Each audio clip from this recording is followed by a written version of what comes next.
Hello friends, welcome to SSY CTET academy. तो आज हम लोग बात करेंगे समाजीकरण प्रक्रिया के बारे में। जो समाजीकरण प्रक्रिया है, इससे जो प्रीवियस ईयर में क्वेश्चन पूछे गए हैं उन सारे क्वेश्चन को हम लोग देखेंगे। क्वेश्चन के माध्यम से हम लोग कॉन्सेप्ट को भी समझेंगे। तो चलते हैं पहले क्वेश्चन पे। तो हमारा पहला क्वेश्चन है, यदि बालक का समाजीकरण न हो तो वह किस प्रकार का बनेगा। अगर कोई भी आदमी का समाजीकरण नहीं होगा तो समाज के अनुरूप नियम को नहीं जानेगा तो क्या हो जाएगा, वह सामाजिक आदमी हो जाएगा, समाज के नियम को नहीं मानेगा। समाजीकरण जो है एक ऐसी प्रक्रिया है जिसके द्वारा एक जैविक जीव, मतलब मानव है, जैविक जीव जिसमें जान होता है वो जैविक जीव हो गया। जैविक जो समाज में रहते हैं वो जैविक जीव हो गया। जैविक जीव में सामाजिक गुणों का विकास होता है और वह एक सामाजिक व्यक्ति बनता है। अगर समाज में रहेगा तब तो वो सामाजिक व्यक्ति बनेगा। इस समाजीकरण के माध्यम से व्यक्ति समाज और संस्कृति के बीच रहकर विभिन्न माध्यमों से सामाजिक गुणों को सीखता है। मतलब जो समाज में रहेगा ही नहीं रहेगा, न उसमें दया रहेगा, न करुणा रहेगा, न हमदर्दी रहेगा, समाज के नियम से वो परे जाके बात करेगा, सामाजिक गुण सीख नहीं पाएगा। यदि एक बालक का समाजीकरण नहीं किया जाता है तो वह असामाजिक हो जाएगा। एक असामाजिक व्यक्ति समाज और संस्कृति के नियमों को नहीं समझ सकता है। और सामाजिक व्यक्ति में सहयोग की भावना जो है बिल्कुल नहीं होती। समाज में रहने से ही सहयोग की भावना आती है। अगर जो समाज में नहीं रहेगा वह सहयोग की भावना नहीं रहेगा, वो केवल अपना ही परवाह करेगा, समाज की नहीं सोचेगा। एक अच्छे समाज में रहने के लिए मतलब समाज के नियमों को आत्मसात करना ही समाजीकरण कहलाता है। चलते हैं नेक्स्ट क्वेश्चन पे।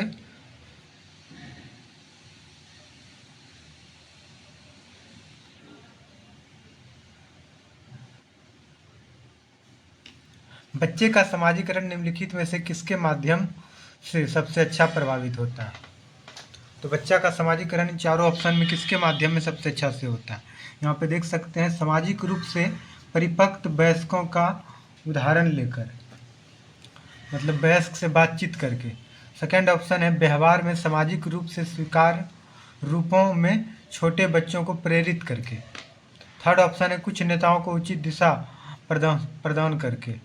मतलब नेता को मतलब दिशा प्रदान कर दीजिएगा तो आपका समाजीकरण हो जाएगा, नहीं होगा। एक प्रत्यक्ष नीति पर परिपक्वता बनाए रखने से समाजीकरण का अध्ययन रखा जाएगा। तो होगा व्यवहार में सामाजिक रूप से अपना व्यवहार को जो है समाज के अनुसार ढाल लीजिएगा तो वो आपका पूर्ण रूप से समाजीकरण होगा। बच्चे का समाजीकरण निम्नलिखित में से किस माध्यम से सबसे अच्छा प्रभावित होगा। तो क्वेश्चन से ऑप्शन को भी रिलेट करना है आपको। तो व्यवहार में सामाजिक रूप से स्वीकार रूपों में छोटे बच्चे को प्रेरित करना। चलते हैं नेक्स्ट क्वेश्चन पे।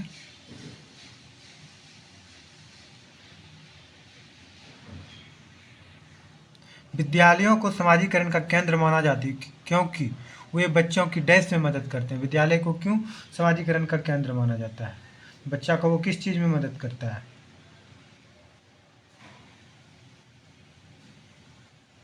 तो यहाँ पे आप लोग ऑप्शन देख सकते हैं, नागरिकों के रूप में विकसित करने में। सेकेंड ऑप्शन है मूल्यों और परंपराओं को प्राप्त करने में। और है समाज में उनकी भूमिका के बारे में जागरूक करने में। समाज को समझने समाज को समझने के लिए उनको ज्ञान प्राप्त करने में। तो समाजीकरण मेनली होता क्या है, समाज के नियम और परंपरा को आत्मसात कर लेना ही समाजीकरण है। तो समाज के मूल्यों और परंपरा को प्राप्त करने में जो है विद्यालय मदद करता है। समाजीकरण जो वह प्रक्रिया है जिसके माध्यम से समुदाय अपने सदस्यों को सामाजिक रूप से स्वीकार्य होने के लिए, मतलब समाज में स्वीकार्य होने के लिए आपको अपना स्वीकार्यता बढ़ाने के लिए समाज के नियम और मानदंड के अनुसार चलना पड़ेगा आपको। उसी के बारे में विद्यालय जो है सामाजिक नियम और मानदंड के बारे में बच्चे को समाजीकरण का शिक्षा देता है।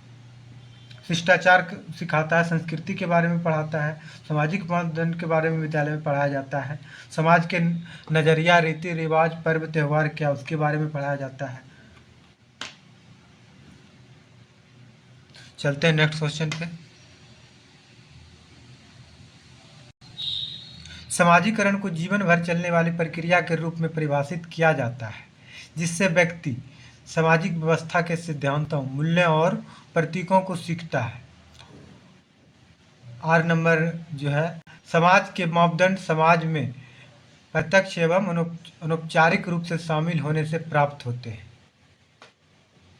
मतलब ए आर और दो ऑप्शन है, इसमें आपको बताना है ए आर दोनों सही है या दोनों गलत है। अगर दोनों सही है तो आर ए का सही व्याख्या करता है कि नहीं करता है, वो देखना है आपको। तो पहला है, कथन क्या है हमारा, सामाजिकरण को जीवन भर चलने वाली प्रक्रिया के रूप में परिभाषित किया जा सकता है। बिल्कुल, सामाजिकरण हमारा जीवन भर चलते रहता है। कहीं भी जाते हैं, दूसरा शहर गए तो वहाँ का कल्चर हम सीखे, फिर दूसरी जगह गए तो वहाँ का कल्चर सीखे, कुछ नया समाज में चेंज हुआ तो उसको हमको ऑब्जर्व करना है, उसको हमको आत्मसात करना है।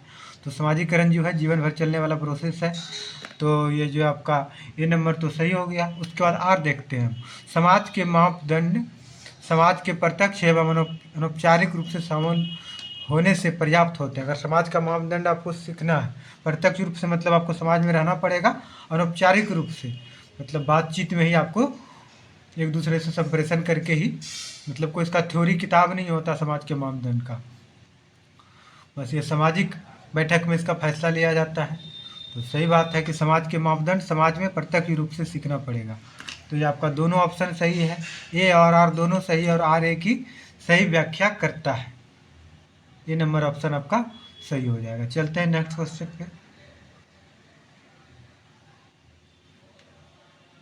समाजीकरण सामाजिक वातावरण को अपनाने के लिए प्रक्रिया है जिसमें शामिल है सामंजस्य, आत्मसातकरण, समायोजन, अधिगम। समाजीकरण क्या होता है, मतलब समाज के नियम, संस्कृति और उसका कानून को आत्मसात कर लेना है, वही होता है समाजीकरण। तो ऑप्शन नंबर 2 आपका राइट हो गया। चलते हैं नेक्स्ट क्वेश्चन पे। वित्तीय, मानव और भौतिक संसाधनों के संचालन को कम करने के लिए, सेकेंड ऑप्शन है, सामुदायिक भागीदारी शिक्षकों को सतर्क और उत्तरदायी बनाए रखेगी। यह पहल को प्रोत्साहित करेगी। यह पहल को प्रोत्साहित करने के लिए महत्वपूर्ण साधन है। तो इनमें से कौन सा ऑप्शन सही है?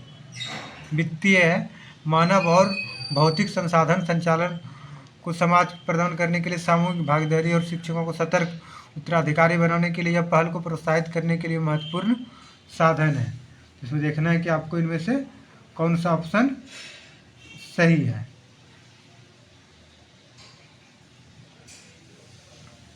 ऑप्शन नंबर 2 देखते हैं हम, सामुदायिक भागीदारी शिक्षकों को सतर्क और उत्तरदायी बनाए रखेगी। सही है, एक शिक्षक को अगर सामुदायिक भागीदारी रहेगी तो वह ज़्यादा फायदा है। थर्ड नंबर ऑप्शन, यह पहल को प्रोत्साहित करने के लिए एक महत्वपूर्ण साधन है। समाजीकरण की प्रक्रिया में अगर टीचर योगदान दे रहा है, समाज से भी योगदान ले रहा है, तो मतलब सामुदायिक भागीदारी उसमें सुनिश्चित होगा समाज का, जिससे कुछ अच्छा सजेशन निकल के आए कि स्कूल में ये होना चाहिए, नहीं होना चाहिए। यह पहल को प्रोत्साहित करने के लिए एक महत्वपूर्ण साधन है। दोनों हो जाएगा। सामाजिकरण प्रक्रिया का मतलब स्कूल शिक्षा में क्या योगदान है, तो सामाजिक भागीदारी बढ़ेगी या पहल को भी प्रोत्साहित करेगा, दोनों हो जाएगा। तो ऑप्शन नंबर 2 और 3 आपका सही हो जाएगा। चलते हैं नेक्स्ट क्वेश्चन पे। निम्नलिखित में से कौन सा मिलान है? अब इसमें देख सकते हैं इसमें से कौन सा आपका मिलान सही है। प्रत्याशित समाजीकरण, प्रत्याशित मतलब समाजीकरण हो रहा है, इसमें कुछ विशेष व्यक्ति जो है भाग लेते हैं उसमें प्रत्याशित समाजीकरण में।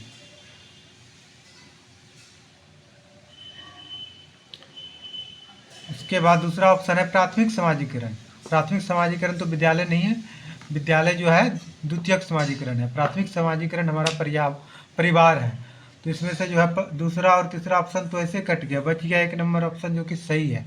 लेकिन हम लोग जानते हैं कि ये प्रत्याशित समाजीकरण है क्या। तो प्रत्याशित समाजीकरण वह है जिसमें आधुनिक समाज में यहाँ व्यक्तियों और समूहों की सामाजिक गतिशीलता अधिक बार होती है। किसी विशेष सामाजिक समूह के प्रति व्यक्ति की निष्ठा कमजोर हो जाती है, वह सदस्य के रूप में स्वीकार किए जाने की प्रदर्शन में दूसरे समूह के मूल्यों, मानदंडों, व्यवहारों, स्वरूप का अनुसरण करना शुरू कर देता है। उदाहरण के लिए हम लोग देख सकते हैं, जिन व्यक्तियों ने धन अर्जित कर लिया, मतलब किसी व्यक्ति के पास ज़्यादा पैसा हो गया, तो वे अचानक जो है मूल्यों का पालन करने की कोशिश करते हैं, मतलब कुछ अपना एक अलग ही नियम बनाने लगेगा, मतलब कुछ 20 लोग अलग टाइप से अपना अलग बन जाएगा, समाज को इधर अलग छोड़ देगा, तो अपना नियम अलग बनाने लगा। वो अपने पहनावे, व्यवहार, रहन सहन की शैली, मतलब एक अलग वो अपने आप को समझने लगते हैं। दहेज की मांग करने लगते हैं। महिलाओं और अन्य दूर के रीति रिवाजों पर पर्दा डालने के लिए मजबूर करते हैं। अपना एक अलग नियम बनाने के लिए समूह जो बनाता है उसको कहते हैं प्रत्याशित समाजीकरण। तो इसलिए आपका ऑप्शन नंबर 1 सही हो जाएगा। चलते हैं नेक्स्ट क्वेश्चन पे। सार्वजनिक पुस्तकालय समाजीकरण का डैश साधन है। सार्वजनिक पुस्तकालय जो है समाजीकरण का एक निष्क्रिय साधन है। निष्क्रिय साधन आखिर क्यों है? प्राथमिक साधन तो हमारा परिवार है, द्वितीयक तो विद्यालय है, सक्रिय या नहीं है, निष्क्रिय साधन है। सक्रिय साधन वही होता है जहाँ पे बातचीत की प्रक्रिया होगी तभी तो समाजीकरण होगा। और सार्वजनिक पुस्तकालय में आप लोग पढ़ने जाते हैं तो वहाँ पे बातचीत नहीं कर सकते, वहाँ सिर्फ आदमी बैठ के पढ़ रहा है, एक दूसरे से बातचीत नहीं होगा तो समाज का गुण नहीं जानेगा, वहाँ का क्या कल्चर है नहीं जानेगा, तो बच्चा का समाजीकरण कैसे होगा? तो लाइब्रेरी में तो हम लोग बात नहीं कर सकते हैं, तो इसलिए जो है सार्वजनिक पुस्तकालय जो है एक निष्क्रिय साधन है। चलते हैं नेक्स्ट क्वेश्चन पे। नेक्स्ट क्वेश्चन है हमारा, संस्कृति प्राप्त करने के लिए समान प्रक्रिया को डैश के रूप में जाना जाता है। तो संस्कृति प्राप्त करने के लिए समान प्रक्रिया को किस रूप में, अपना संस्कृति कल्चर को प्राप्त करने का, जो मतलब अपना संस्कृति को, कल्चर को, सब चीज़ को आत्मसात कर लिए तो हो गया आपका समाजीकरण।